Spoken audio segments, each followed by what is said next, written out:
Virus को समझते हैं अगले 5 मिनट में। जो वायरस होते हैं वो नॉन सेलुलर ऑर्गेनिज्म होते हैं।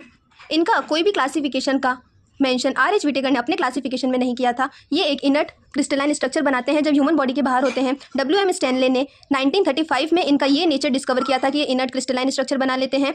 इस इनर्ट क्रिस्टलाइन स्ट्रक्चर बनाने की वजह से इनको नॉन लिविंग भी कहते हैं। वायरस जो होते हैं ऑब्लिगेट पैरासाइट होते हैं, यानी कि 100% पैरासाइट की तरह बिहेव करते हैं। अगर वायरस बैक्टीरियोफेज है, यानी कि ऐसा वायरस जो किसी बैक्टीरिया को इन्फेक्ट कर देता है, तो उसके पास डबल स्टैंडर्ड DNA होगा एज जेनेटिक मटीरियल। जो टोबैको मोसेक वायरस होता है उसके पास RNA होगा एक जेनेटिक मटीरियल की तरह।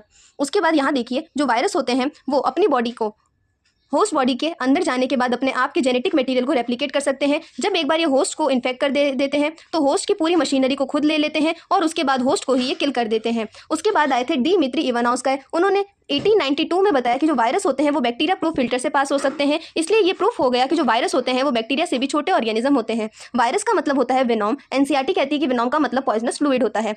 M.W. बीजेरिंग आए थे। इन्होंने कहा कॉटेजियम वाइवम फ्लूइडम होता है। उन्होंने बताया कि जो टोबैको प्लांट का एक्सट्रैक्ट था किसी इन्फेक्टेड टोबैको प्लांट का, उसने हेल्दी टोबैको प्लांट के पार्ट को भी इन्फेक्ट कर दिया था।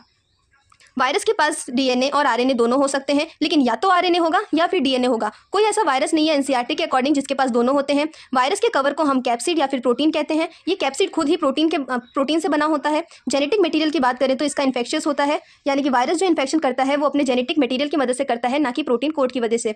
वायरस की डिजीज अकॉर्डिंग टू NCERT कौन कौन से हैं? मम्स है, स्मॉल पॉक्स है, हर्पीज है और इन्फ्लुएंजा है। अगर मान लो किसी प्लांट को वायरस ने इन्फेक्ट कर दिया है तो प्लांट के अंदर क्या क्या सिम्टम्स दिखेंगे?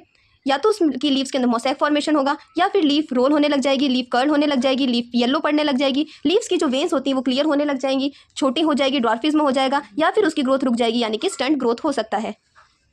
नेक्स्ट देखते हैं वायरॉइड्स क्या होते हैं। वायरॉइड्स को बात करें तो T.O. डीनर ने वायरॉइड्स को समझाया था। ये वायरस से भी छोटे होते हैं, इनके पास कोई भी प्रोटीन कोट नहीं होता है और इनका RNA लो मॉलिक्यूलर वेट का होता है। प्रायॉन्स की बात करें तो ये एबनॉर्मली फोल्डेड प्रोटीन होते हैं। इनकी साइज वायरस से सिमिलर होती है। बोवाइन स्पॉन्जी फॉर्म एंसेलोपैथी BSE की फुल फॉर्म होती है और CJD की फुल फॉर्म होती है क्रुइट्सफील्ड जैकब डिजीज। ये डिजीज ह्यूमन में होती है। लाइकेंस की बात करें तो ये पॉल्यूशन की बहुत अच्छी इंडिकेटर होती है, क्योंकि ये कभी भी पॉल्यूटेड एरिया में ग्रो नहीं करती। जो पॉल्यूटेड एरिया में ग्रो नहीं करेगी जिसकी वजह से वो पॉल्यूशन के इंडिकेटर कहलाएंगी। लाइकेन सिम्बायोटिक एसोसिएशन होता है जब फंगस एल्गी के साथ एक सिम्बायोटिक रिलेशन शो करता है, जिसके अंदर एल्गी ऑटोट्रॉफिक होती है इसलिए खाना बनाती है, और फंगस जो है हेटेरोट्रॉफिक है या इसलिए एल्गी को सारे न्यूट्रिशन प्रोवाइड करता है। एल्गी वाले कंपोनेंट को हम फाइकोबाइंड कहते हैं और फंगस वाले कंपोनेंट को हम माइकोबाइंड कहते हैं। ये हो गया वायरस कंप्लीट।